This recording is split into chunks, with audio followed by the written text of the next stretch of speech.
Estamos a punto de llegar a la Navidad, así que la verdad estamos muy contentas de estar con ustedes esta tarde, así que en la hora que ustedes nos quieran sintonizar, en el día, en la noche, en la tarde, aquí estamos nosotras para ponernos en acción con las participesas. Soy Nancy de Santiago, les invito a quedarse porque estamos con temas muy actuales que no debemos de perdernos ningún detalle.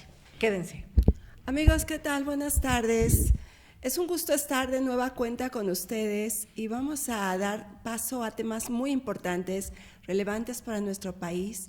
Y estamos aquí para irlos poniendo al tanto y avanzar juntos. Soy Arely Meja, sean muy bienvenidos.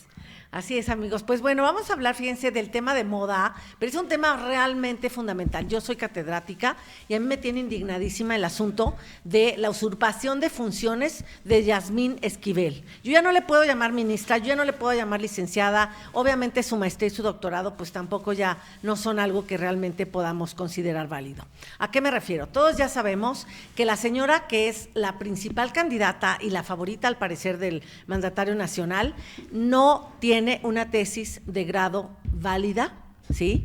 Porque no es suya, porque existe una previa, que son idénticas y que además hay otras dos al parecer que también están dirigidas por la misma señora, que no tienen vergüenza en el cinismo en que se han conducido respecto del asunto del descubrimiento por el periodista Guillermo Sheridan de que existe un plagio respecto de esa tesis, que tiene que ver con los sindicatos. Es una tesis de 1987, había una de 1986, mismo título, mismo índice y capítulos completos, o sea, está igual pues.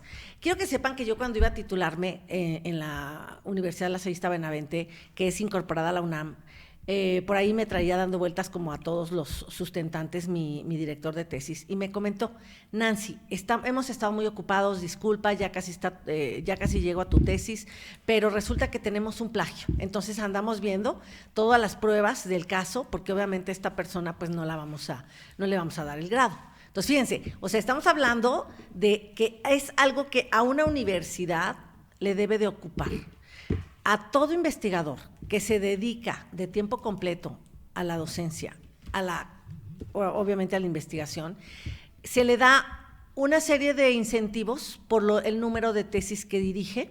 Esto, a final de cuentas, le conlleva para él un beneficio económico, además la parte de la reputación, el prestigio profesional, académico, le permite invitaciones a congresos, etcétera, porque se va llevando un prestigio de estar logrando la eficiencia terminal, así le llamamos en las universidades, al hecho de que los alumnos no solo terminen su carrera, porque ya es grave que sean carreras truncas, pero bueno, que estén completas, pero que estén hasta el título otorgado, y eso, por supuesto, a una universidad, y más a una pública que depende del recurso, ¿sí? Del recurso del presupuesto público, pues le ocupa. Entonces esta mujer ha venido lucrando, ¿no? Porque finalmente de ahí obtiene puntos que le llevan a las becas, ¿sí? Y a los categorías de investigación del Sistema Nacional de Investigadores en sus diferentes grados, el 1, el 2, el 3, ¿sí? Donde ella puede ir ganando más mensualmente, o sea, sus percepciones salariales aumentan. Entonces, esto es gravísimo y el cinismo que han mostrado ambas, porque ante lo indefendible, ante lo injustificable, la ministra ha optado por poner cartas de sus maestros que digan que qué buena estudiante era, que todos dicen que fue muy buena, que su tesis muy bien defendida, sí, claro, pues te la aprendes de memoria, ¿no?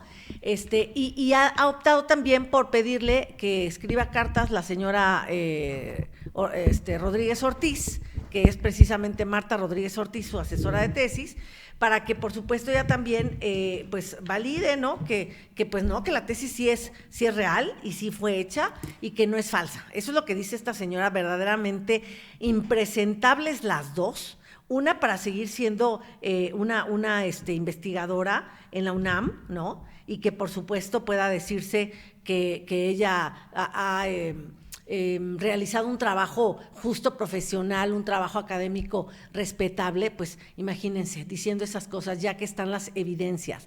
Están en Twitter, están en Facebook, están en todas partes. Tú puedes meterte a Google y lo vas a encontrar. Entonces, en este momento, la Facultad de Estudios Superiores de Aragón, que obviamente es de la UNAM, está en un entredicho impresionante, ¿sí? Lo que procede, hay un comité ahí, digamos que del tipo de honor y justicia, un comité de transparencia, de ética, y que debe de investigar esto. Pero además hay un tribunal universitario que debe de procesar este caso, pero además debe de irse al Ministerio Público y además, sí, que eso lo voy a ir mencionando en mi segundo bloque, debería de hacerse una serie de consecuencias de las que hablaremos en el segundo bloque respecto de la ministra, que debe de dejar de ser ministra y, por supuesto, jamás debería de llegar a presidente de la Corte. Ay, bueno, qué cosa tan vergonzosa. Sin embargo, bueno, el tema que hoy nos ocupa es todo lo que está aconteciendo en el ámbito, o por supuesto, lo interno de nuestro país, en nuestra política interna, pero la política exterior de nuestro país tiene toda una serie de aspectos que hoy quiero puntualizar porque vemos que se ha estado cometiendo errores graves en el manejo de la política exterior de México.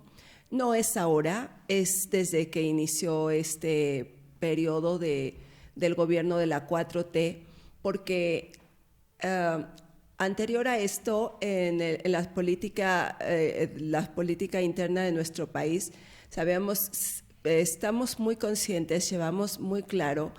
Sé que quizás la mayoría de las personas no es de su interés la política exterior de México, pues la mayoría basa todo en lo interno. Sin embargo, viviendo en un mundo globalizado donde importa a todas luces el desarrollo de nuestro país y porque hasta el periodo pasado llevábamos un desarrollo en política exterior y además en lo que México proyectaba al mundo como un país emergente, una de las economías fuertes, sólidas, que estaba tomando fuerza, pues saben ustedes que desde que México es independiente, su servicio exterior ha sido muy cuidado porque importa mucho la imagen de nuestro país.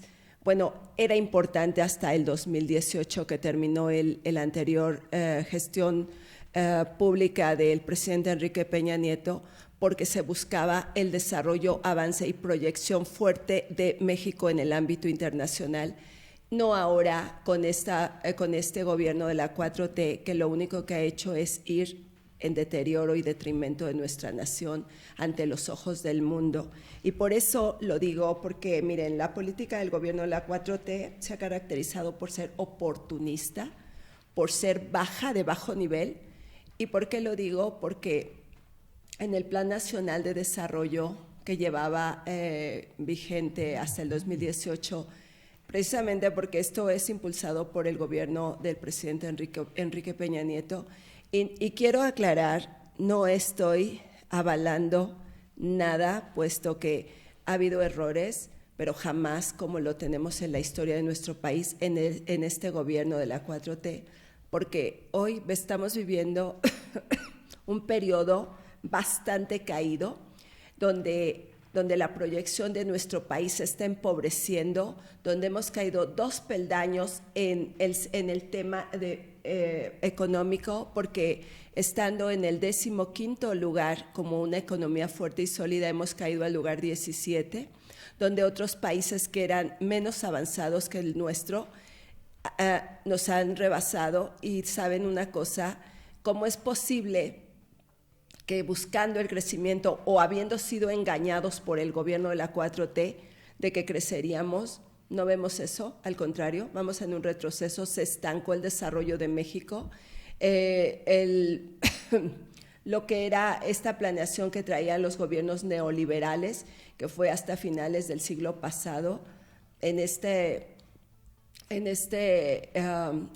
manera de hacer política interna y externa, pues se supone y sabemos de ciencia cierta que el desarrollo, porque nuestro país estaba proyectado para ser una potencia económica y una potencia comercial, pues se proyectaba de esa manera con los gobiernos neoliberales, porque así se llevaba la planeación.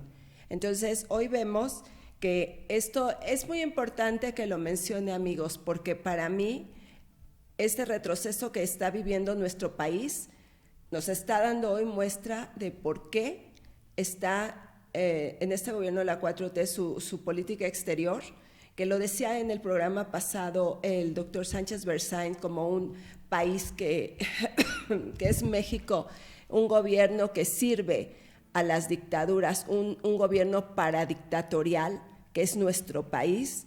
Y bueno, tiene características muy específicas porque si bien estamos perdiendo muchísimo terreno en materia democrática, en materia de democracia, lo estamos perdiendo enormemente en materia económica, en competitividad, cuando estamos cayendo también en nuestras relaciones bilaterales con Estados Unidos, que es nuestro mayor socio comercial, donde tenemos donde se supone que habíamos mantenido hasta el periodo pasado un alto nivel en materia de intercambio comercial con Estados Unidos, después con Canadá y por supuesto con el mundo entero, sobre todo con Europa. Entonces, hoy vemos dañadísima esto y a continuación voy a darles unos datos que importan, pero vamos a dar continuidad a que Nancy nos diga en qué sentido vamos. Así es, amigos. Pues muy bien, yo ya puntualizando dentro de mi bloque segundo, les diría lo siguiente, fíjense, tenemos una señora que quiere ser, bueno, que primero que es ministra, ¿no? Nada más que ahora resulta que ya no es elegible para ser ministra. ¿Por qué? Porque si bien tiene y tenía la edad de 35 años cumplidos al momento de la designación, hay un tema que ya no va a poder cumplir, que es el de haber tenido a 10 años, ¿sí? Por lo menos, de antigüedad, de expedición del título, en este caso de licenciada en Derecho. Entonces, pues ese título ya es inválido, ¿sí? Debe de quedar nulo, porque evidentemente existe una flagrancia, un delito, no importa, porque estas señoras han estado justificando que porque ya pasaron 30 años y no importa. Imagínense, esta señora Marta Rodríguez Ortiz, que no se nos debe de olvidar, esta catedrática, ¿no? de la FES Aragón, así se le dice a la Facultad de Estudios Superiores, lleva 45 años titulando gente, lleva 500 tesis. Híjole, ¿cuántas de esas 500 eran originales realmente? Ya cabe la duda, ¿no? Ya no podemos saber porque aquí parece que son 4. Entonces, si va de 4 en 4 la mujer, pues lleva como 100, ¿no? O sea, entonces es un punto importante. Entonces, fíjense, pero dice por ahí que debe de gozar de buena reputación todo aquel que aspire a ser ministro. Y fíjense algo muy bonito que dice nuestra Constitución: no haber sido condenado por un delito que amerite pena corporal, ¿sí?, mayor de 1 año de prisión. Y si es mayor, pues va a inhabilitarte para el cargo. Entonces, pues aquí hay un problema porque efectivamente la sanción, ahorita vamos a platicar de las sanciones, sí son mayores de 1 año y debe de procederse. Esto es bien interesante, amigos, porque era una de las más proclives a la 4T, de las más, pues ya vemos por qué, ¿no? Pues si tienes ese pasado tan oscuro, pues claro que gracias a que te pueden dar impunidad, pues tú tienes que ser capaz de todo, ¿no? Por eso te quieren ahí, en un cargo donde te puedan doblar, en un cargo donde puedan tomar el control del Poder Judicial de la Federación. Imagínense lo que nos espera a los mexicanos. Tú, estudiante que estás haciendo una tesis, que estás por obtener tu grado de licenciatura, imagínate lo que es que esta señora está en esos cargos públicos tan altos, porque además pues ya tampoco es maestra en Derecho y ya tampoco es doctora en Derecho, porque todo depende, es un prerequisito cada uno para que puedas obtener el siguiente grado.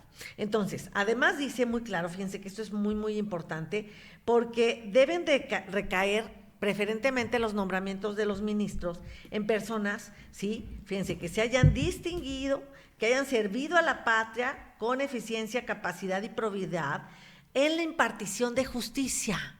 Entonces, pues ahí habría que revisarle a la señora también cómo ha sido su tarea, porque para empezar, pues las sentencias que ha firmado, ¿son válidas o inválidas? Esa pregunta cabe. Y por supuesto, las que sigan en el futuro pueden ser inválidas. Así que cuidado con esto de tolerarlo, ¿no?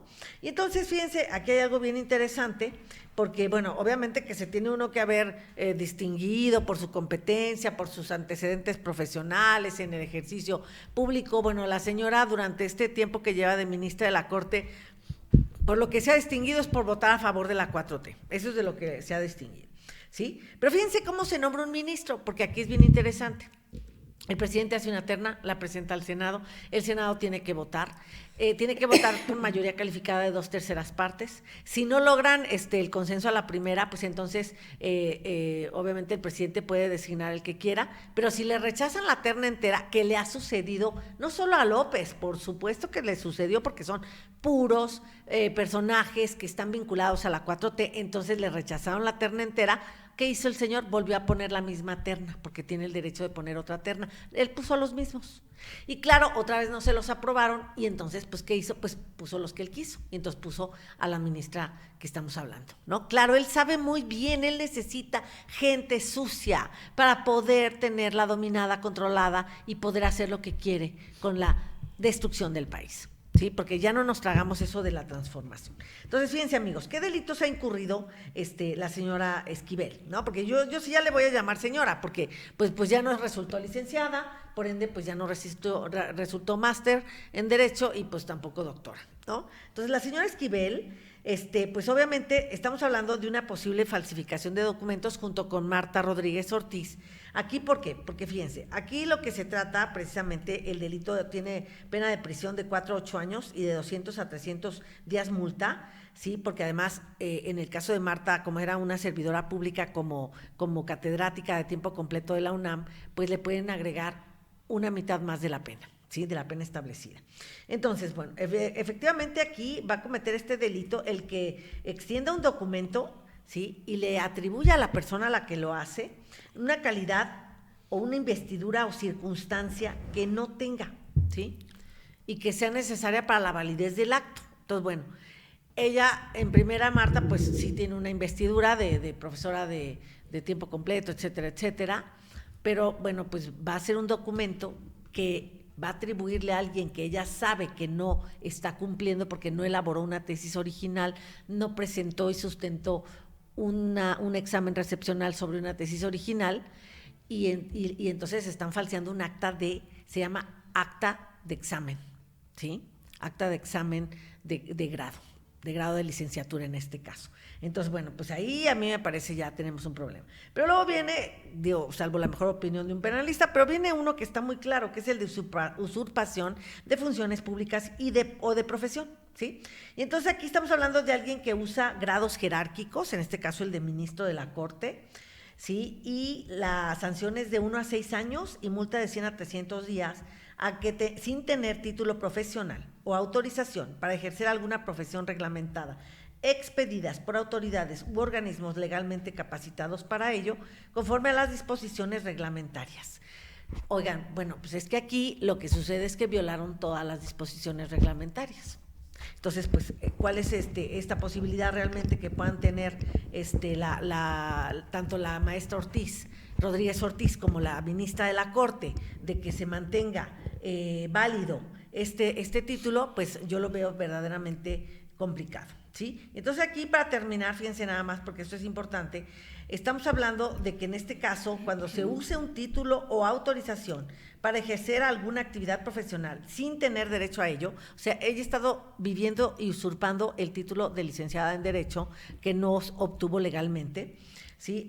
Dice, entonces, obviamente en este caso, también, porque está violando el 5º constitucional, que habla de las profesiones reguladas y que tienen que ejercerse bajo un título expedido legalmente. Entonces, aquí tenemos precisamente un problema, porque además ella ha usado credenciales de servidor público como ministra, ¿sí?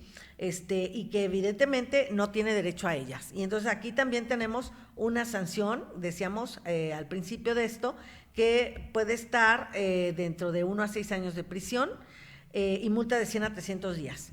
Pero además, fíjense, esto ya estamos hablando de 3 temas. Entonces, estamos hablando en el tema constitucional, ella no debe de ser conservada como ministro de la Corte. En primera, porque ya no hay probidad, ya no es una persona de reputación, ¿sí? A partir de este momento, bueno, de esta semana que ha sido descubierta, ya no goza de prestigio profesional ni de una reputación, ni tampoco ha demostrado competencias y capacidades para ejercer el cargo de ministra, menos aún para presidir la Suprema Corte de Justicia de la Nación. 2, aparte hay delitos que son de tipo penal que se deben de perseguir de oficio, ¿ok? Aquí no es de querella, de que la UNAM vaya y denuncie, no. Pero ya sabemos que tenemos una fiscalía que está igual que lo que pretenden con la Corte, o sea, paralizada, incapacitada, inútil, cooptada, ¿sí? Y luego está el Tribunal Universitario, ¿sí? El Tribunal de la UNAM, porque además del Comité de Integridad, debería de entrar, ¿sí?, el Tribunal Universitario a dilucidar qué pasa y qué sanción procede. Que la sanción debe ser retirarle el título. Esa debería de ser, y por ende ella ya no puede ser ni ministro de la Corte, menos puede ser presidente de la Corte y además enfrentar un juicio penal. Eso debería también proceder el desafuero, un juicio político en la Cámara de Senadores como jurado de sentencia, ¿sí? Y por supuesto el repudio generalizado. Entonces, esto es grave, amigos, muy grave, porque esa persona pretende estar al frente del Poder Judicial Federal. ¿Qué cosa nos esperaría con esto? Imagínense nada más. Y termino diciendo, y el cinismo de su directora de tesis, de decir que era un tema de violencia de género, que era un tema de misoginia, porque ahora, después de 35 años, eso de verdad, a las mujeres de verdad, que somos preparadas, que hemos estudiado, que no somos feministas, somos mujeres preparadas, ¿sí? Nos indigna profundamente que existan mujeres corruptas como ella.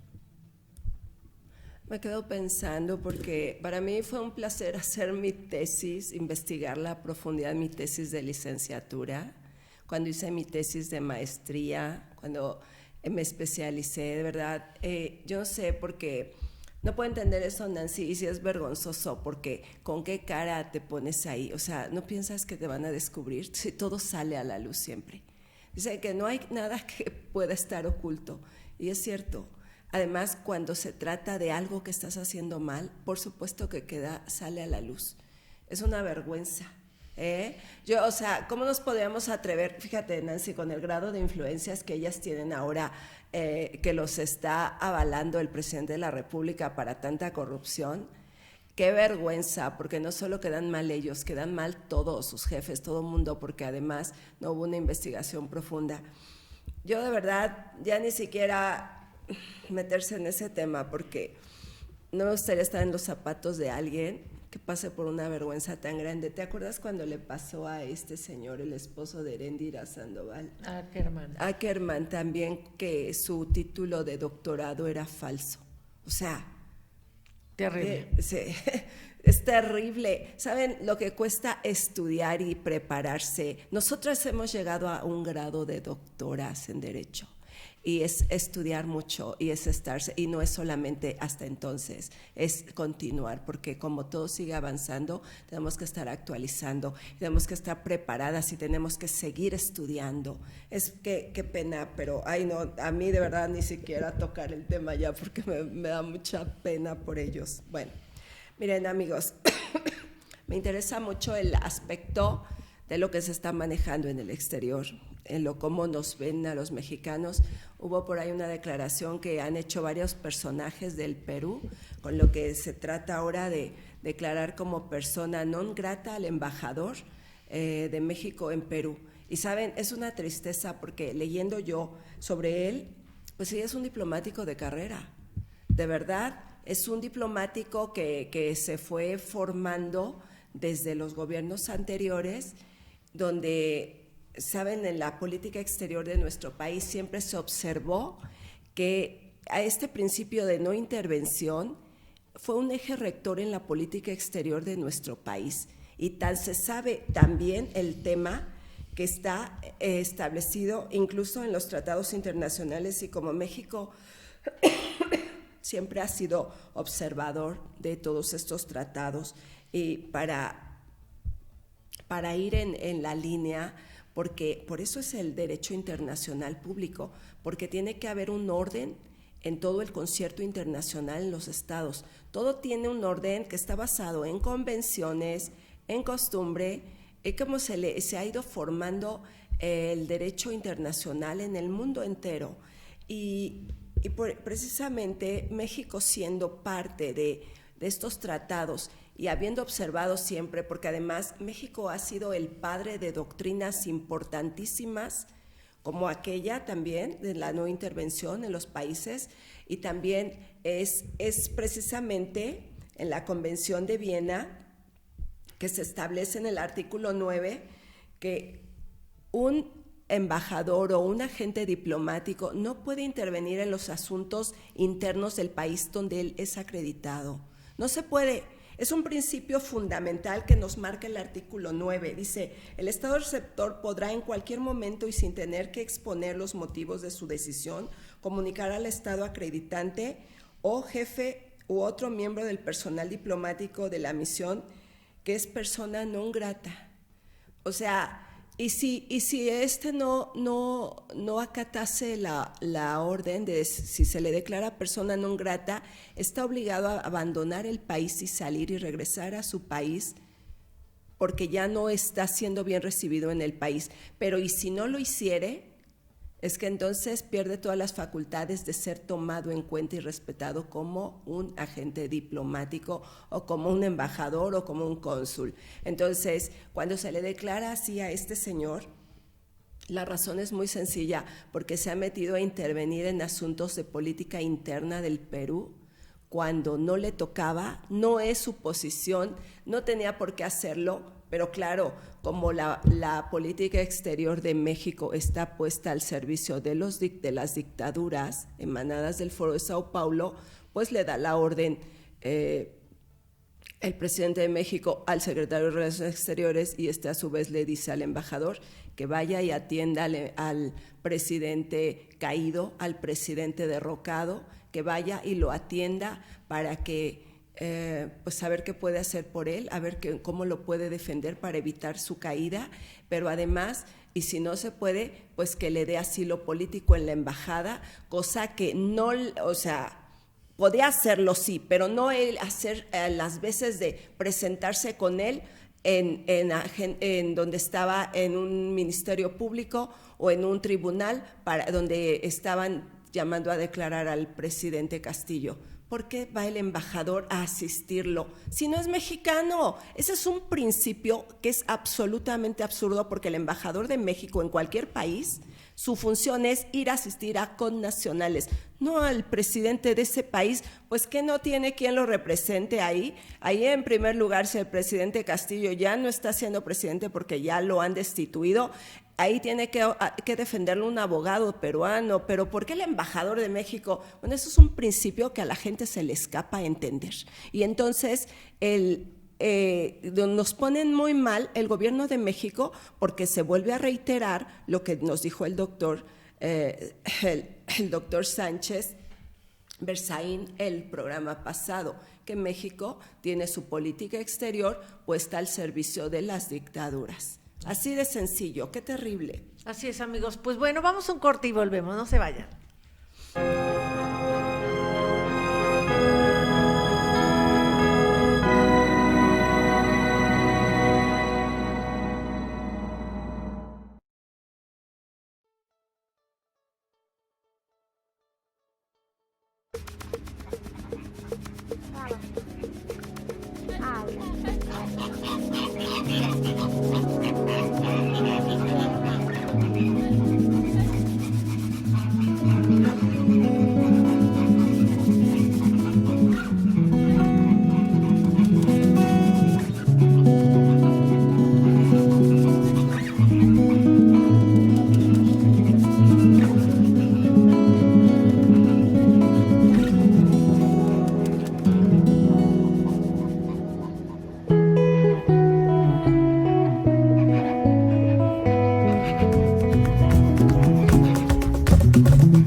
Canal Foro CX, marca la diferencia.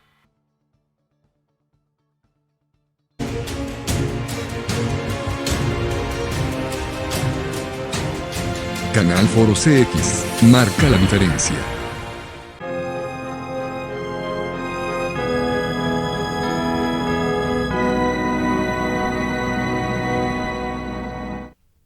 Muy bien, amigos, pero ¿por qué están pasando todas estas cosas en México? Es que hay razones para ello. Vamos a ver este video.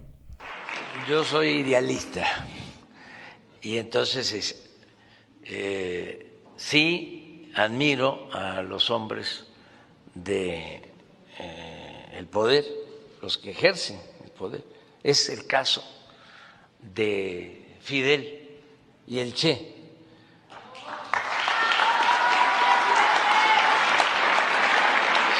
Nancy.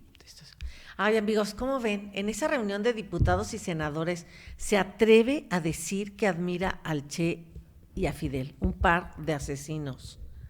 O sea, yo no sé qué está pensando el Senado de la República que no recrimina a este señor. Los mexicanos no queremos comunismo. México no es ni será comunista, y menos dirigido por unos asesinos como los que estuvieron en Cuba. Menos, aunque él los admire. Él también admira traidores como Juárez. Ya tendremos oportunidad de hablar de algunos puntos sobre Juárez. Qué vergüenza, qué horror. Ay, no, Nancy, esto de verdad, amigos, si no estamos viendo las cosas con claridad, hacia dónde va nuestro país con este gobierno, pero es que a todas luces se nota hacia dónde nos quiere llevar, a una dictadura. Bueno, no es que nos quiera llevar, es que ya estamos montados en la dictadura. De la 4T, de la 4T. De la 4T. Y vamos a ver cómo se comporta un dictador. Adelante, por favor, el siguiente video. Disolver temporalmente el Congreso de la República e instaurar un gobierno de emergencia excepcional.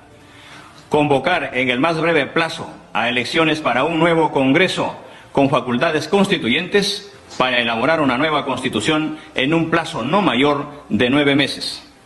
A partir de la fecha y hasta que se instaure el nuevo Congreso de la República, se gobernará mediante decretos ley. Se decreta el toque de queda a nivel nacional a partir del día de hoy, miércoles 7 de diciembre del 2000. Muy bien, amigos, pues, ¿qué les digo? Eso hacen los dictadores.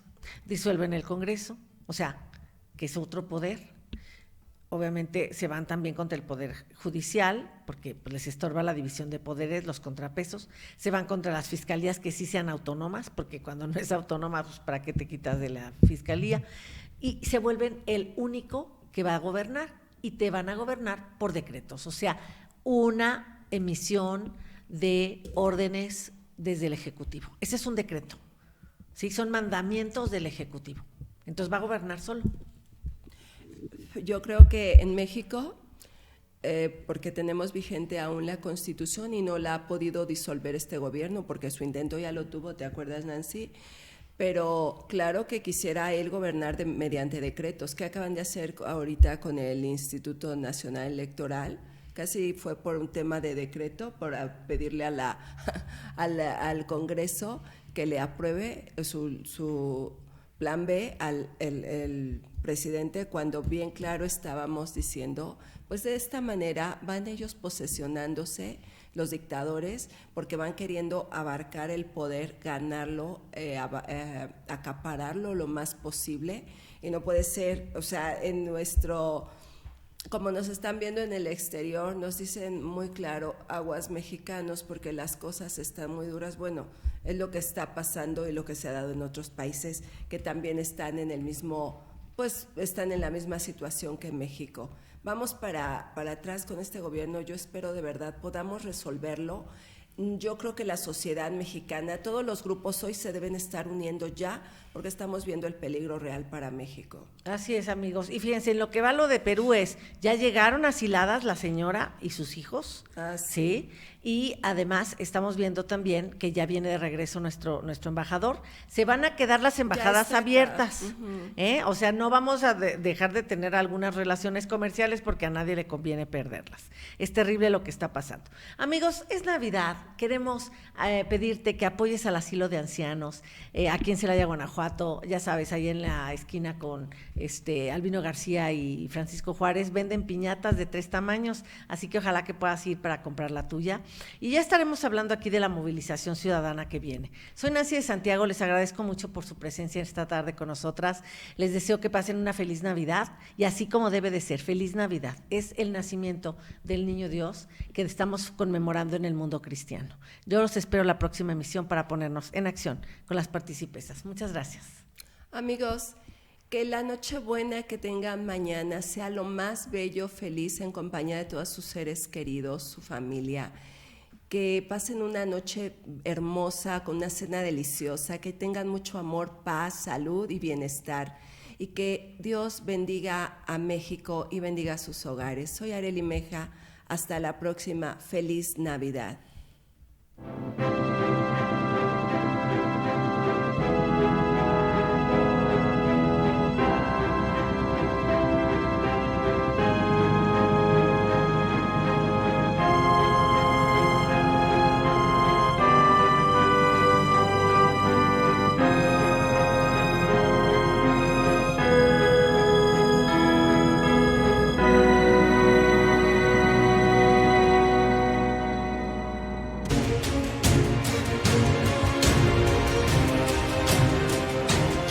Canal Foro CX marca la diferencia.